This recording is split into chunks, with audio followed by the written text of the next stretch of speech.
Ça vient de tomber. Ça vient de tomber, mes chers amis. Mais c'est Corneille Nangaa sur la liste noire des États-Unis d'Amérique. Bokoyeba. Nangaa maintenant est commis officiel. Ndenge batie la liste noire. Et je dois vous dire, Malobani, un diplomate américain, a déclaré sur M. Corneille Nangaa. Joseph Kabila écrit une lettre au président Félix Tshisekedi. Namukanda Oyo Kabila a commis le président Félix Tshisekedi. Alomini.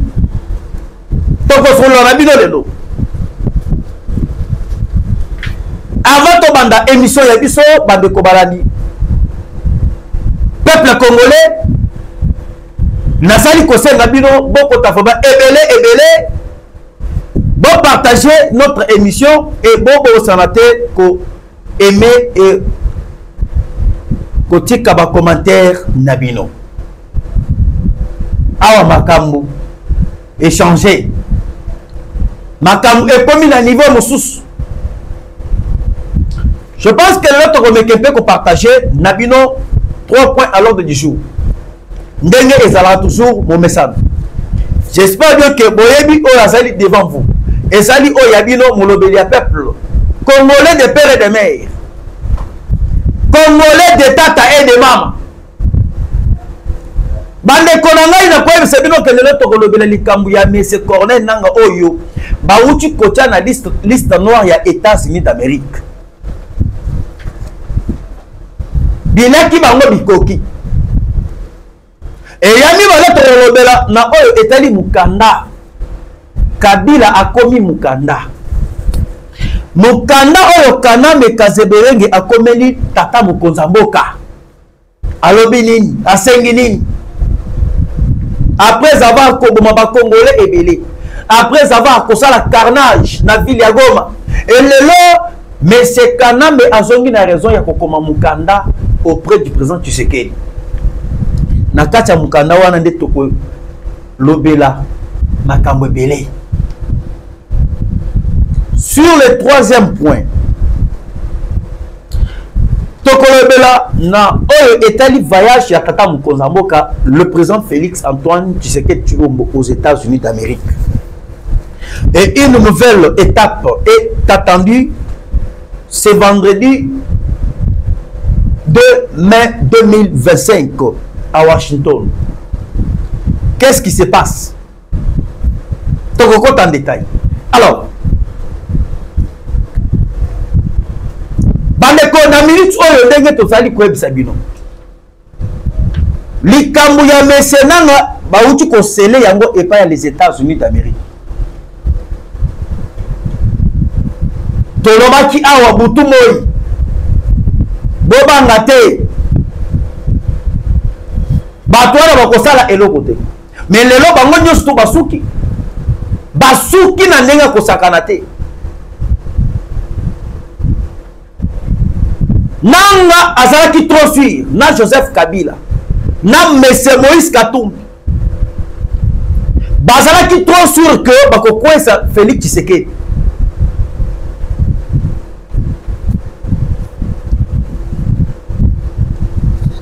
Bouti koyoka Nangaa alobi makambu ya minéraux ya Congo. Jamais le gouvernement congolais bakoki ko signer na États-Unis d'Amérique. Makambu ya minéraux ya Congo esengeli Nangaa yemoko a signé partenariat avec les États-Unis d'Amérique. Nangaa était trop sûr. Mais comme Nangaa zalaki trop sûr, na minute oyo ndenge tozali kolobana bino awo, les États-Unis d'Amérique atie loboko likolo. Les États-Unis attiennent le Boko Likolo pour vous dire que Nanga a commis des Anasuka. Pour que vous comprendre que Nanga a commis Nasuka, Boyo Kamakambo. Oyo, les États-Unis à lobby, à travers un diplomate américain.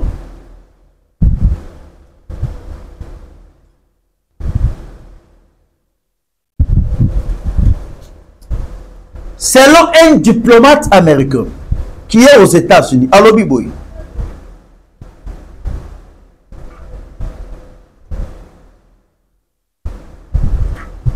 Makambo biso tozali koloba chaque jour. Pona nanga, boyeba ke sort ya nanga ekomi de scellé.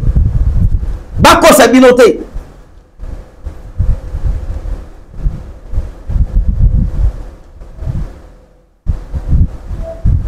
Alors,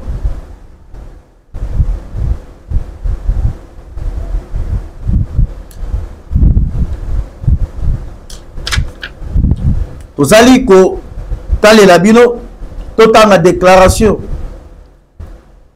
Il y a un diplomate américain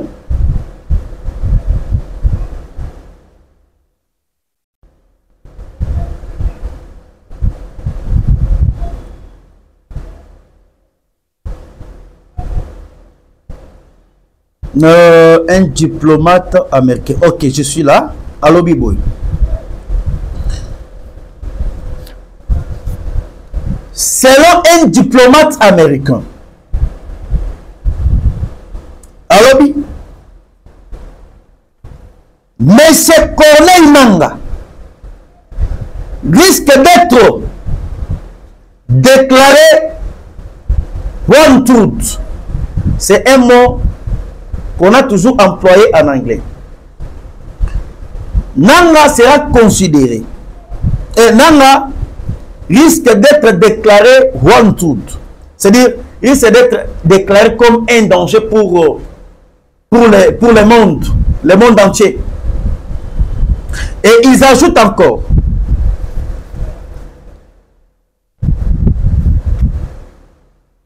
Monsieur Nangaa ne sera pas le premier seigneur de guerre dans la région à être pris en chasse par les troupes américaines. Bozali koyoka makambo oyo tozali koyebisa bino. Nangaa azali na survie ya molayi lisusu te. Celui qui a déclaré ça, c'est un diplomate américain.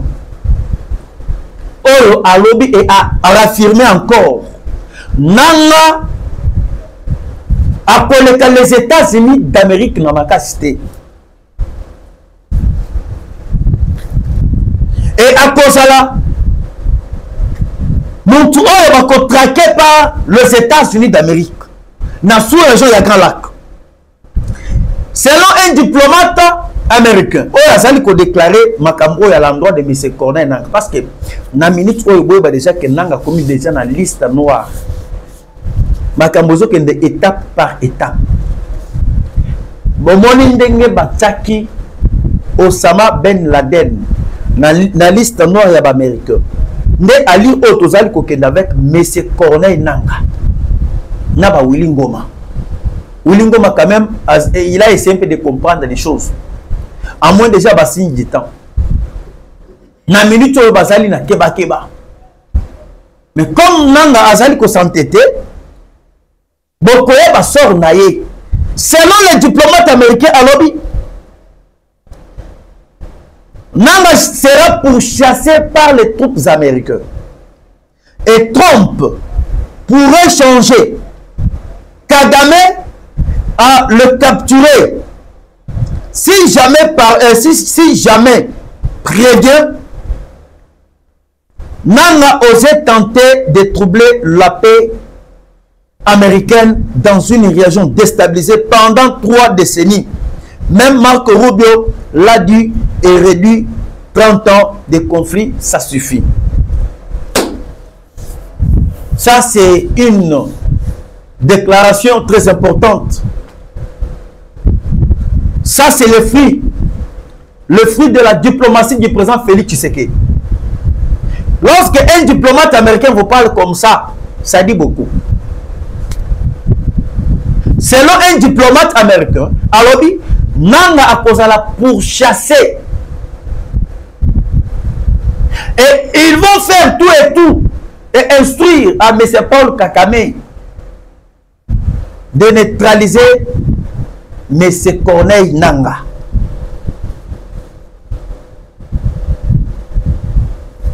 Qui tue par le paix, périra par le paix. Bazali ba pardon. Basoueta qui va kende kosa la rébellion. Na compte ba M23 na compte ba Rwandais. Et le ça tourne mal. Actuellement tous les biens de Nanga sont bloqués par l'État congolais. Tous ces comptes bancaires sont bloqués par l'État congolais. Va même ses immeubles. Et ça les vendus.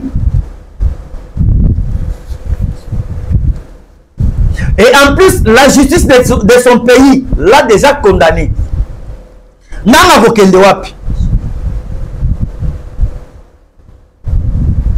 Ayedi eloko koki kosala lisusu te. C'est ça maintenant le vrai problème. Avokende wapi.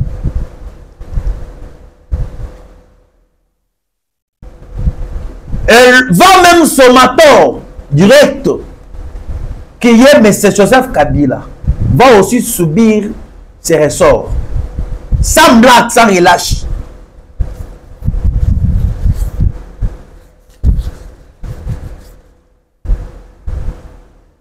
Et bien, que Nanga Ndenge Azali wana Azali na mama na difficulté à kosakanate.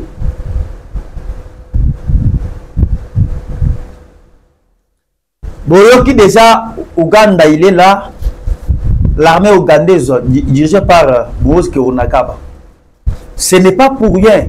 Obokoki koyoka Ouganda nimi kotika makambo ya ko agresser Congo ya kozongisa lokolo sima. Parce que Ouganda bazali ba parmi ba pays oyo ezali ko soutenir M23. Ouganda bazali parmi les pays qui ont facilité l'entrée du M23 na Bunagana. Et lorsque Ouganda commence à se retirer pour dire que non, le président Félix Tshisekedi c'est un meilleur président. Moi, Museveni déclare en disant que non, le président Fachi c'est un président exceptionnel. Et Zali Pambate, et Zali par rapport à la grandeur. Il y a diplomatie à président Félix Tshisekedi. Et dernièrement, mon Museveni a l'obaki dit n'importe quoi. Moi, Museveni avait critiqué la RDC. Mais dès que le président Tshisekedi a accéléré Makam, Bazong ici.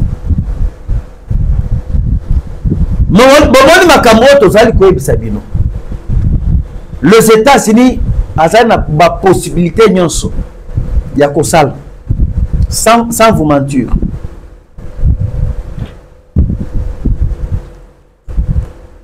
Mais les États-Unis est en train d'observer, parce que c'est une guerre entre l'Union européenne qui s'est déjà déclenchée. Européens,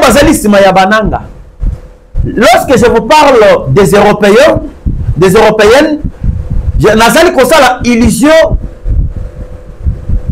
en France. Parce que jusqu'à présent, Emmanuel Macron a pour lâcher. Et moi, je me demande, comment est-ce que France a sali contre la paix? Il y a Congo. Et vous allez regarder jusqu'à présent, France n'a relation.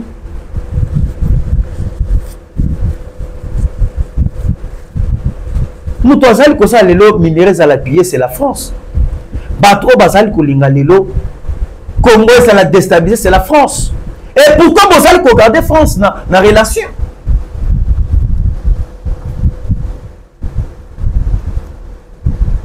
Et lorsque Boyoki Makambu Yananga et Bandi Kopela, un diplomate américain a dit Nanga Bazal ko pour chasser et pas les troupes américaines. Yango Boyoki Joseph Kabila. Lorsque Kabila va faillir mission na bango na Doha, oyo ba pesa ki Senko. Bandoki wana. Les hommes en sultan. Lorsque Senko a failli la mission na ye, yango bomoni Joseph Kabila ye moko abimi officiellement. Ndenge Joseph Kabila admis officiellement, boyeba déjà que bande konanga. Rien ne sera pas jamais pardonné. Que dit d'abord Joseph Kabila? Kabila Komi Mukanda. Il a écrit ça au président Félix Tshisekedi. Namukanda oyo Kabila a connu le président Félix Tshisekedi. Kabila lobi boye. Tu sais qui bango ki boko ki komata bosali nyonso.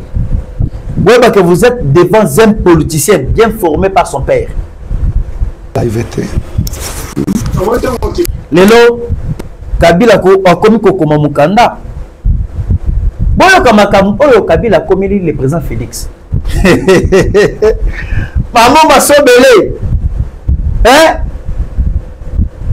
Yo lobi ko osali chef, osali osame, osali yemei.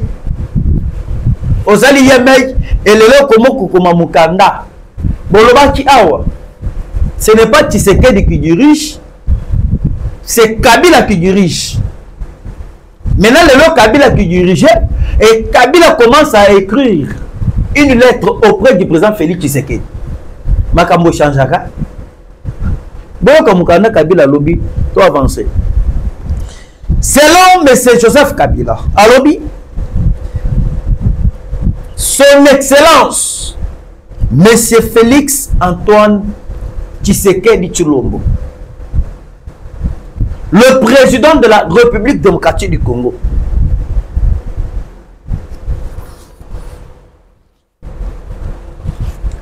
objet de cette lettre, cohésion nationale. Mama yake le mama, mama yake le mama, magambo chanzaka. Et j'ai vu Kabila komi Mukanda lobi objet ya Mukanda ou ya komeli yango ezali objet ya cohésion nationale. Maintenant sur cette lettre, que dit d'abord Joseph Kabila? Toko en détail ya Mukanda yango. Il faut ba Congolais ba yeba. Moi j'aimerais que chaque fois ce qui naye awa, je vous explique et n'a pas si bien ba preuve. Na sengi ba bande konangai oyo bazali na Congo central. Na Tiela, na Mwanda, na Matadi, na Boma. Bon panza kamakam oyo biso tozali ko informer bino. Bande konanga nyoso to oyo bazali na partie orientale. Ezala Bunagana, Minova, Bukavu, Goma, partout. Katanga. Boka mataka makam oyo. Tozali ko expliquer bino. Bo partage yango pour que ba oyo ba yebite ba yebaka. C'est ça un vrai devoir. Il y a chaque patriote congolais. Ozali congolais, ozali kolonanga, ça la paix fort. Au Kaboli émission na batu oyo. Batikala koyeba te bayeba. Batu oyo batikala jamais kolonanga balanda. Tokota na Mukanda.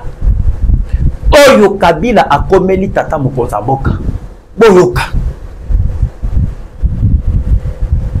En ma qualité d'ancien chef d'État et citoyen au fondement attaché à l'avenir de notre chère République démocratique du Congo, je me permets de vous adresser cette lettre en toute fraternité républicaine et dans l'intérêt supérieur de la nation. Celui qui a écrit cette lettre, c'est Joseph Kabila. Mais je ne pense pas que c'est lui qui a écrit. Parce que Kabila n'est azaliwan akokomape na monopoli. Bakomelie, malgré bakomelie, mais il s'est représenté tant que lui, l'auteur, Yamutroyo Akomi Mukanda. Alors, dans sa qualité d'être ancien chef d'État de la République démocratique du Congo, il se met à s'adresser et à adresser auprès du président Tshisekedi cette lettre de fraternité républicaine en disant encore: notre pays traverse une période délicate, marquée par des tensions politiques, des défis sécuritaires persistants, ainsi que des fractures sociales et identitaires qui menacent dangereusement notre unité face à cette situation. Je suis convaincu qu'il est impératif de placer la cohésion nationale au cœur de l'action publique. C'est pourquoi je vous exhorte, chef de l'État, Félix Antoine Tshisekedi Tshilombo, en tant que garant de la nation et symbole de son unité, à initier un vaste dialogue national inclusif impliquant toutes. Voilà, le document est là. Na routine de la bino. Na routine de la bino. Batouana Basuki. Le Lord Kabila reconnaître que Tshisekedi, c'est un président bien établi par le peuple.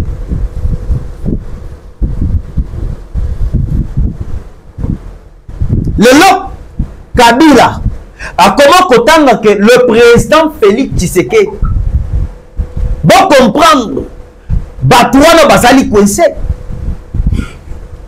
Batouana Basali totalement détruit sur le plan diplomatique. Il est là, il a demandé une cohésion nationale. Vous savez ce que nous parlons, une cohésion nationale.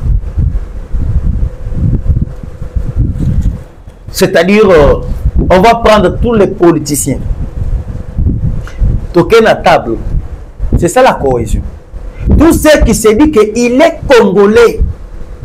Nous surtout à mi-tangi que Azali congolais. À quoi assister à la cohésion nationale? Le lobo Zali Koyo Kananga se dit que c'est un Congolais. Bertrand Bissimo alobi que Azali Congolais. Wilingo Mahami Bengi que Azali Congolais. Tandis que sur cette lettre, moi je peux vous dire que Azali na piège na kati. Oyo Kabila komi. Parce que tant que na cohésion nationale, il n'y aura pas la différence. Il y a mixage et brassage. Parce que la cohésion nationale, nanga akolinga pe aya na batu na yepe nyonso. Tango ko na bango akoloba ke non naza batu nanga bakoti na armée. Ndenge bakoti na armée, bazali ba congolais, bazali na bisika ya kokende te. Pour préserver la paix dans la partie est, il y a RDC. Boka matabango bakota na pe na armée. On peut passer la dialogue politique. Yango biso tozali kosenga bino tant que balandi. Ba Congolais de père et de mère. Na mukanda oyo Kabila a communiqué le président Félix Tshisekedi. Asengi pe na beaucoup tania ya président Félix Tshisekedi. Comme la na commentaire.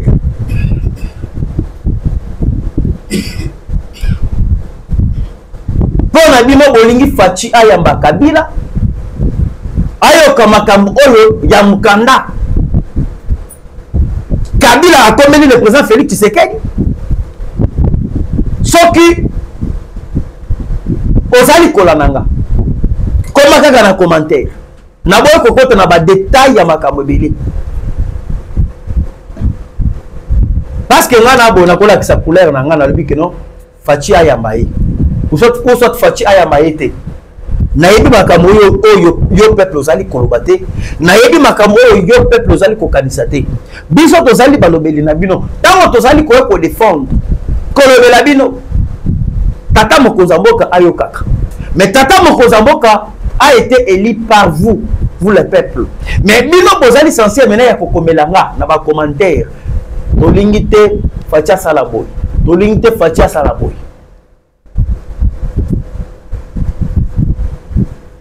Et le Tomoni Kabila commence à demander le dialogue. Combien de Congolais bakoufi?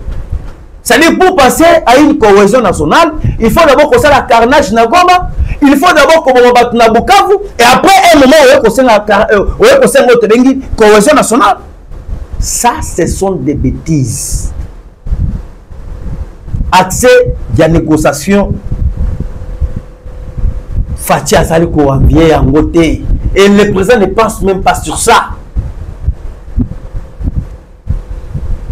Bazali Ebele. Ce n'est pas il est seulement que Kabila seul. Oh, Azali ko réclamer cohésion nationale. Ils sont nombreux.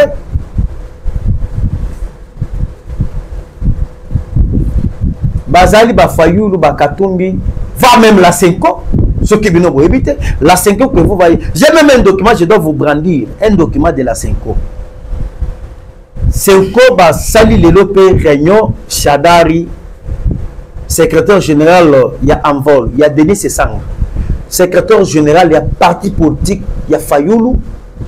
Secrétaire général, il y a parti politique, il y a Pépère de Chadar. Nakati Réunion Basali Lelo, Basali une déclaration commune. Oh, Bozali Koyoka Senko à lobby. Sur cette déclaration, il y a Senko. Senko a évoqué car il n'y a que le président Félix Tshisekedi a annulé Makambo est allé pour parler avec les États-Unis d'Amérique. Le document est là. Ce qui est na kacha déclaration. Oyo Senko a lobby. Senko a obligé la première des choses. Il faut le président Tshisekedi Akata les accords de minerais avec les États-Unis. Selon Senko y a lobby, accord wana ezali ko faciliter pillage ya ba minerai ya RDC. Bato bazali na mokili awa bandoki bazar. Basali bango nyonso, j'ai vu Chadar était là. Les shows, tous basali quoi? Bato bazoko travailler na idéologie à Kakame. Bango oyo. Bazali pour battre mateme, bazoko maintenant officiellement. Le long vous comprenez que le pacte pour le social est qui idéologie à Kakame. On appelle ça qui ambon parce que ambon akenda ki nakacha Rwanda. Lorsque ambon akenda ki nakacha Rwanda ko ça la messe, ameka ko ça la système à Lukuta que non, il est cardinal, il y a Afrique. Comme Azali Kokosa quelques pays Afrique, il faut que ne Kosali sa messe na kacha otobengi Rwanda. Tandis que alukaki partout moyen, comment est-ce que akoki kokene na kacha Rwanda, akoka ko kamata un cahier de charge ya Rwanda. Avant que ambongo akende na kacha Rwanda, Goma etombaki nanu te. Bukavu etombaki nanu te. Mais après avoir que ambongo akende na kacha Rwanda, kozonga na ye, ça n'a pas fait même un mois. To sali un mois te Goma est tombé, Bukavu est tombé. Après avoir Goma est tombé, Bukavu est tombé, batu ya liboso. Oyo bakendaki kokuta na président Félix Tshisekedi. Pour que balobe la makam oyo etali dialogue. Il y a pacte pour le social. C'était la Senko et l'ECC. C'était le plan de M. Paul Kakame. Le plan de M. Joseph Kabila. Et si quand il est là, que le président Tshisekedi a coincé Bango par rapport à rapprochement, il y a États-Unis d'Amérique. Et puis si Bango qu'ils ont un trouble. Et puis si Bango chimie. Et lorsque le président Tshisekedi a rapproché les États-Unis par rapport à que au lieu que Rwanda a payé à minerai, les États-Unis ont officiellement signé les accords. Donc il y a un partenariat gagnant-gagnant 50-50. Mais où est le mal? Et Babani Kobrandi que non, le président Tshisekedi Azali Kobrandi Baminer, ça c'est jouer avec les Congolais. N'est-ce pas que Senko, SCC, Bazala qui na Congo Aou, lorsque Kabila qui Kobrandi Miner, n'a vu pas Chinois, na Katanga, Babrade Baminer pas ba Chinois, il y a ko exploiter Miner, il y a Katanga pendant 50 ans. Quand il n'y avait plus de bradage, il y a pas minéré. Mais bon t'as la accord oh l'union sous Kabila qui n'a pas signé na bango na ba chinois nini ba Congolais ba bénéficier qui na accord au ya ba chinois et le pata moroté. Mais ce que le président Tshisekedi les lois ali ko sala pour un intérêt il y a peuple, pour un avantage il y a peuple, pour que la paix totale revienne dans la partie est de la RDC. Et le tout le monde va bémissi mukanda, ba lobi que non, biso to lingi makambo wana te, il faut que Tshisekedi akene ko annuler makambo ya ki ko signer avec les États-Unis d'Amérique. Les démons, les sorciers. Basali bango mon côté, n'a pas Vital Kamerhe que vous voyez là. Vital Kamerhe n'est pas d'accord sur avec cet accord. Mais pourquoi quand bango nous basali ko s'agit? Bon comprendre que batunyon soit na ozali kumona Kamerhe azali na bakare minier. Ambongo Sholi basali na bakare minière. Katumbi, Joseph Kabila, Denis Sessang, Matata Mponi. Mais comme Bazali na bakare minière, et babanda qui ko exploiter yango, Bazali ko traverser ça, Bazali ko traverser na ba minéraux, Bazali ko exploiter, Bazali ko kenango ti na kati ya Rwanda. Comme na kati ya Rwanda, Bazali pe na ba comptoir ya ba diamant, Bazali na ba comptoir ya ba or. Bake kote kapuna. Batu ya boye nde batu bino bozali koloba te bazali ko mériter ba diriger peuple batu o bazali ko piller ba minerai ya peuple batu o bazali ko sala intérêt na bango intérêt ya maître na bango qui est M. Paul Kagame. C'est inadmissible. Et le lot tozali ko expliquer bino clairement. Ce n'est pas pour rien o monaki bakele ko humilier bango na kati ya doa. C'est quoi mais qui kotobola mbanga na yelo ya koloba ke non, il faut que na dialogue ko gouvernement congolais et abengsa Katumbi, gouvernement congolais abengsa Kabila ba fanda ba solo. Massada Bolos qui est le conseiller ya Trump et bisi bango ce n'est pas makamuso ki boluzo linga makamu ya pour parler à dialogue. Bozonga na Congo. Il y a une autorité bien établie. Le président Félix Tshisekedi. Il y a un chargé à Makamouana, ceux qui vous ont dit la cohésion nationale pour que le quota là, il y a un moni Kabila aye na lomba ou Kabila komi mukanda. Et ça m'a séquité. Batona basal déjà totalement coincé.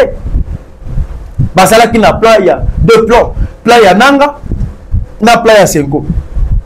Plan ya Nanga c'est déjà un plan déjà oublié. Tobosan déjà yango parce que Nanga c'est déjà le passé. Nanga beaucoup besoin mona sort na calamité. À part Nanga tozali na plan ya 5 ans. Le plan babana ko envisager ko appliquer. Il y a négociation. Alors, parlons sur le troisième point à ce qui concerne le déplacement du président Félix Tshisekedi. Actuellement, je ne peux pas vous confirmer que le président Tshisekedi est aux États-Unis d'Amérique.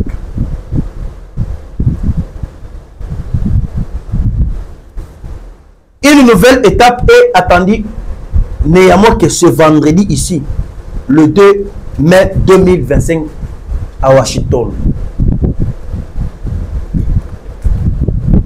Le lot osali les 2 mai. Le lot, le Cameroun est accord de paix qui devrait être signé aujourd'hui. Mais néanmoins, il y a quelques responsables, il y a le gouvernement rwandais, dans le gouvernement congolais, ils vont se représenter aujourd'hui aux États-Unis. Et sur ce, premièrement,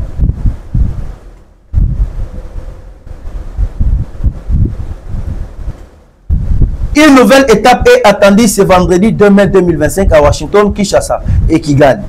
Doivent soumettre un avant-projet d'accord de paix une semaine après la signature d'une déclaration de principe entre leur ministre des Affaires étrangères en présence du secrétaire d'État américain Marco Rubio. C'est-à-dire, on va signer préaccord. Préaccord, ça commence avec quelques représentants du gouvernement. Ministre des Affaires étrangères, il y a Congo, ministre des Affaires étrangères, il y a Rwanda. Et lorsque va signer, donc on est maintenant un accord de paix. Au début, on a pris accord de paix. Après accord de paix, Badlis va signer. Donc maintenant un accord de paix avec le gouvernement congolais. C'est ce qui fait que le Lobomona Bango Bazoba insomnie. Pourquoi? Parce que rapprochement il y a Tshisekedi avec les Américains. Et là le coup là que va perdre la pédale. Les Européens vont perdre la pédale. Naba Kakame va perdre la pédale.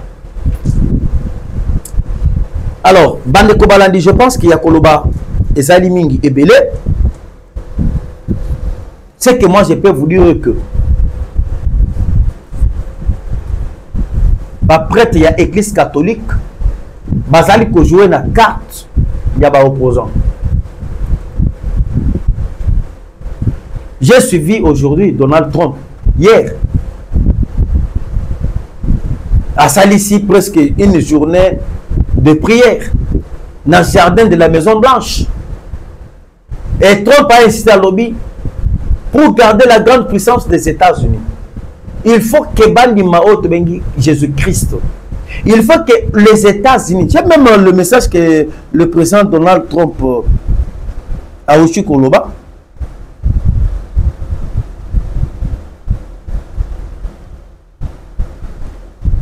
Selon Donald Trump, à lobby,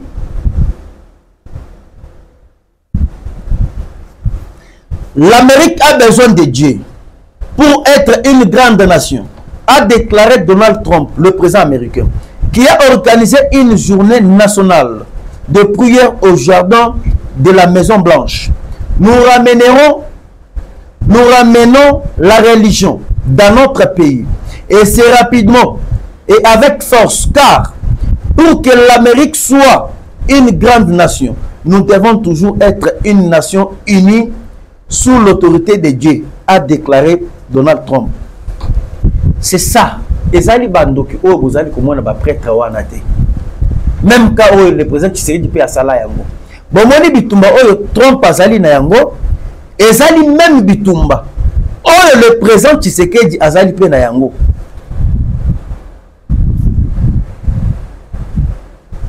Trump a Zali na bitumba. Et pas bateau bazali ba homme de science. Ba français wana bazali ba oh bazali da ba occultisme ma casse. Franc-maçonnerie à ma casse. De même, on savait le président Tshisekedi. Avec Dieu, on va gagner cette guerre. Et je vous confirme que, mes chers amis, on n'a pas peur. Et on ne cédera jamais en aucun cas notre intégrité territoriale. Je vous remercie. Toko Tanabino Malassi.